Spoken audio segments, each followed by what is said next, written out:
All right, sweet. So I'm just discovering that I have this voice recorder app on my Google Pixel that allows me to basically record quick little podcast snippets in a just pretty cool, casual way. And I wanted to try one out just to give this a whirl, give this a spin. And basically, what I've been working on right now is doing my books for 2025, first year that I have been officially a full-time high ticket coach and mentor. It's been incredible taking my business basically 10x growth from 2024 to 2025. Hell yeah. But going through the books has been interesting because I'm I'm all about the trial and error. I'm all about experimenting, figuring out what's gonna work. And so the different softwares, the different pieces of tech, the different apps that I've used have changed from when I got started. I've tried a lot of different things, and I'm really, really happy with the current tech stack that I have. It's really optimized for high profitability, and this is a huge value of mine, especially helping out my clients who are newer in their coaching businesses, if not brand new. I have a lot of clients as well who are just business owners or service providers and are, wanting to learn how to get good at content creation for marketing their business but without spending a ton of money on stuff that they don't necessarily need. So, yeah, I want to create a little note and just break down the high profit tech stack that I am currently using to run my business. And I'm going to be doing this off the top of my head. So hopefully I can remember everything. But starting out with, softwares that I used, that I tried, that I didn't end up liking and I'm no longer using. Two Right out the gate, I started with Flowdesk. Around this time last year, I bought in, I got a promo code, so I got the first year half off. It was still, between $300 and $400 for the year. But yeah, that was the recommendation that I got. And so I was like, sweet, let's do it. Flowdesk is essentially a landing page builder, an email marketing tool. You can process payments through there. I'm sure they have a ton of integrations, but essentially that's what they do. That's what I started using it for. I built out sales pages, I built out some email sequences, um, but ultimately found that email marketing wasn't the biggest priority for me in 2025. And I didn't utilize it enough to make it worth it, and, at this point, I think it's still way too expensive for what it's ultimately offering. A couple pages, a couple payment links and integrations and email marketing, it's like you can get email marketing for a heck of a lot cheaper than that, especially when you're starting out, especially when you have a small list. So yeah, half off at $350 means that I would have been paying $700 going into this year, and that was a big HELL no. I then moved to Stan Store. Stan Store is $29 a month for the first tier, so $30 a month times 12, about the same price. What I liked about Stan Store is that it had an auto DM feature, and so you could automate kind of your funnel, and delivering links to people right there in the DMs and getting the sales process started at all hours of the day. You weren't required to be online on Instagram, checking comments, checking messages, replying. Um, it also had a page builder, which was pretty sweet. So you could build pages, you could do a link in bio. Let's see, what else did I like about Stan? I mean, is that it? Basically, yeah, I mean, you could process payments. Again, it was integrating with Stripe, same as Flowdesk, about the same price, auto DM. I think that's about all that it was doing. And ultimately, yeah, I decided to stop using Stan as well. Um, and just switch to having a single link in my bio. on Instagram, on Facebook, on YouTube, on Spotify, wherever I'm hosting content, I'm having the link directly to my page. And I love Notion. So Notion is an absolute must have, in my opinion, for organizing content, running your business, um, yeah, building out assets, trainings, notes, literally everything. I build out client dashboards for everyone that I work with as well, and I help my clients build assets on Notion. It's great for literally anything. Lead magnets, sales pages, staying organized, tracking finances, content calendars. Oh my gosh, everything. And building out your own curriculum as well. It's an amazing place to host curriculum. So, anyway, I do my sales pages on Notion and I found this sick website. It's called super.so. Super.so is a site that you can go to that will turn any Notion page into a website. And it's customizable. You can choose fonts, colors. Notion's pretty customizable, in and of itself. And so that translates to the page. And the free tier allows you to turn one page into a complete website. There's no limit to how big it's going to be, how much you can have on the page. And so I have my main signature program website on super.so. And again, with the free tier, it's giving you a pretty minimal link too. You can have your customization at the front end of the link. So my link literally looks like business messaging mastery.super.site, I think. I'll have to check on that. But anyways, you can customize the domain if you're paying. You can have multiple unlimited links if you're paying. But I love, love, love this option, especially for free. Getting your first landing page, your first sales page done and out there for free. Hell yeah. And then yeah, where else was I going with that? Oh, I found another sweet site where you can build landing pages. You can create a link in bio completely for free. That's called Card. I think it's card.com. It's CARRD, Card is a site where you can create a landing page, you can create a link in bio. It's got tons of customizable features, so you can make it really aesthetically pleasing as well. So that's another cool free option if you need multiple links, or if you just want, the ability for it to look really pretty and really custom as well. And so that's what I'm currently using, is that super.so Notion for my sales page, for my signature offer, and it looks sleek. It's simple. It's really, what's the word where it looks good on desktop and on mobile? It's, there's a word for that. Shoot.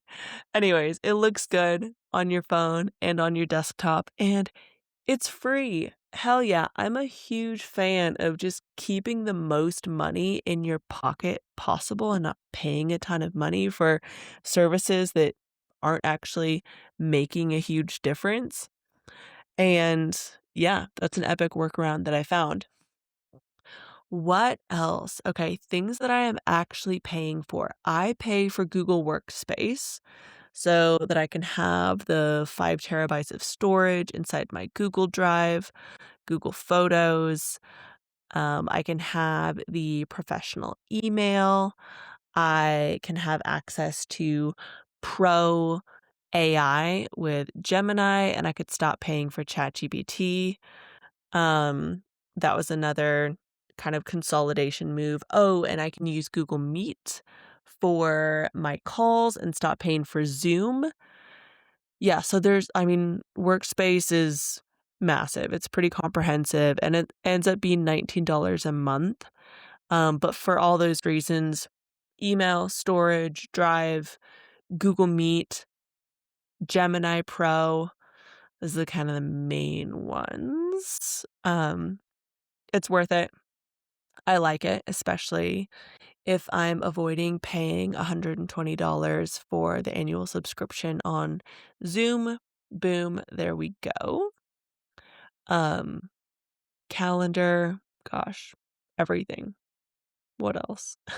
The storage alone is absolutely massive, having 5 terabytes of cloud storage. I love that. So I'm paying $19 a month for Google Workspace. I'm also paying $19 a month for Wave, which is an accounting service that you can connect your bank accounts to so that it's automatically pulling in all of your transactions, tracking your income, tracking your expenses, and then you simply have to go through and reconcile at the end of the week, at the end of the month, or at the end of the year if you're putting things off like I just did. Lesson learned. Every time I do it, I'm like, never again. But this time for real, I'm not gonna wait until the end of the year again. So I'm building that kind of money date, financial management into my weekly rhythm, weekly flow. So I swear there was one more $19 a month subscription that I have going. What is it? What is it? Well, okay. The one that I do remember that I'm thinking of right now is School. So I host my courses on School. I have a community on School. Their first tier is $9 a month, which I think is super, super cool. Um, Probably the most accessible place where you can build a community and host courses. I mean, $9 a month, come on. It's incredible. It's really bugging me. I know I have 3 $19 charges. Oh, that's it. My phone, which my accountant informed me is primarily a business expense. So now you know, if you haven't been deducting your mobile phone or your phone service, you should start. And I recently switched from the Google Fi plan. I've been on that for years, since I was a digital nomad and primarily living abroad. The Google Fi plan was great because it was the most inexpensive, truly international phone plan. But I've been based in the US for more than a couple years now, and I do a little bit of traveling, but I'm putting down roots. I'm settling down. Your girl's your girl's into settle mode. So anyway, there is a company called Visible that may or may not be actually part of Verizon. I believe they use Verizon cell towers, but they have a sweet intro deal where I think it's for your first year, if not 2 years, you pay $19 a month for your phone plan, just one user. And then it goes up to $24 a month or $26 a month. I don't remember. So anyway, I'm on that. It works great. I'm loving it, saving money. And yeah, those are my main expenses, like Wave accounting, $19, Google Workspace, $19, Visible phone plan, $19, School, $9. I've got my landing page for free with Notion plus super.so. I haven't actually used Card yet. I've just been playing around with it and enjoying playing around with it and the features that it has available. So, yeah, that's basically the tech stack that I have going. And as far as content creation, let's talk about that as well. Ooh, I left out a crucial one. A crucial one is Canva. So Canva is the go-to for graphic design. I mean, you can edit videos on there. You can basically do everything with Canva. And that is $120 for the year that I pay for Canva. Absolutely worth it. It's a non-negotiable for me. And then for video editing, I also like to use CapCut for short form content. Right now, I'm still using the free version of CapCut. I am very tempted to upgrade to the pro version and use it on desktop because It's a lot more enjoyable to edit videos on desktop than it is on the mobile. I believe that's $19 a month. Haven't upgraded yet, but it's in the back of my mind. And the crucial piece that I'm adding to my stack this year as I'm getting back into the podcast game is Riverside. Riverside.fm.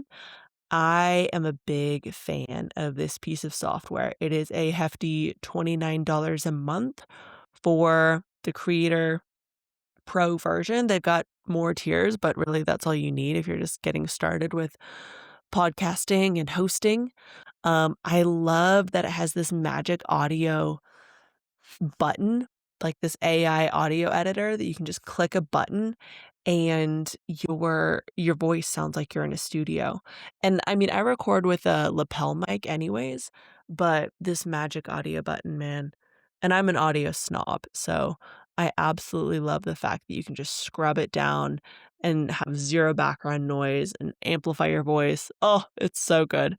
It's also awesome to be able to edit using a document, right? So you have the transcript right there, and then you can edit the video based on, deleting filler words like and and when you're silent for 20 seconds because you forgot what you were supposed to be saying or you're checking your notes, you can just delete that out really easily as well. They've got AI editors that help you out on that. And then when you're done, you don't even have to download the entire massive video file to your computer and re-upload it to YouTube. You can just it'll export straight from Riverside to YouTube, to Spotify, to Apple Podcasts. So yeah, it also has a recording studio where you can invite people in. What I'm doing, which I think is super cool and a smart workaround for getting great high quality video, is I'm using I get into the recording studio on my laptop, right? And then I also have the Riverside app on my phone.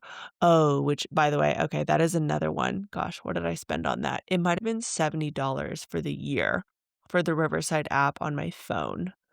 I went into a trial period and I wasn't planning on buying it, but then the trial ended and I got charged for it. And I was like, okay, well, here we are. It is what it is. But now that I'm here, I'm loving the fact that I can enter the recording studio from my desktop, laptop, and from my phone so that I can use the camera on my phone and get super crispy video content for my podcast. So, loving that, paying handsomely for it. I wouldn't say that that is in the beginner kit by any means, but as promised, that is my tech stack for content creation. I do some photo editing primarily in Canva. I do some editing in the Google Photos app as well. I do graphic design in Canva. I do some graphic design on Instagram stories themselves. I'm pretty lightweight when it comes to short form content creation. And that's it. Those are my recommendations. Find what works for you. As always, take what you like from this tech stack and yeah, keep that money in your pocket. Do not spend money on software, on subscriptions, unless it's actually gonna find its way into your bank account in the end. And wow, this little note turned into almost 20 minutes. I better cut it off. I hope this was useful. I'll talk to you soon.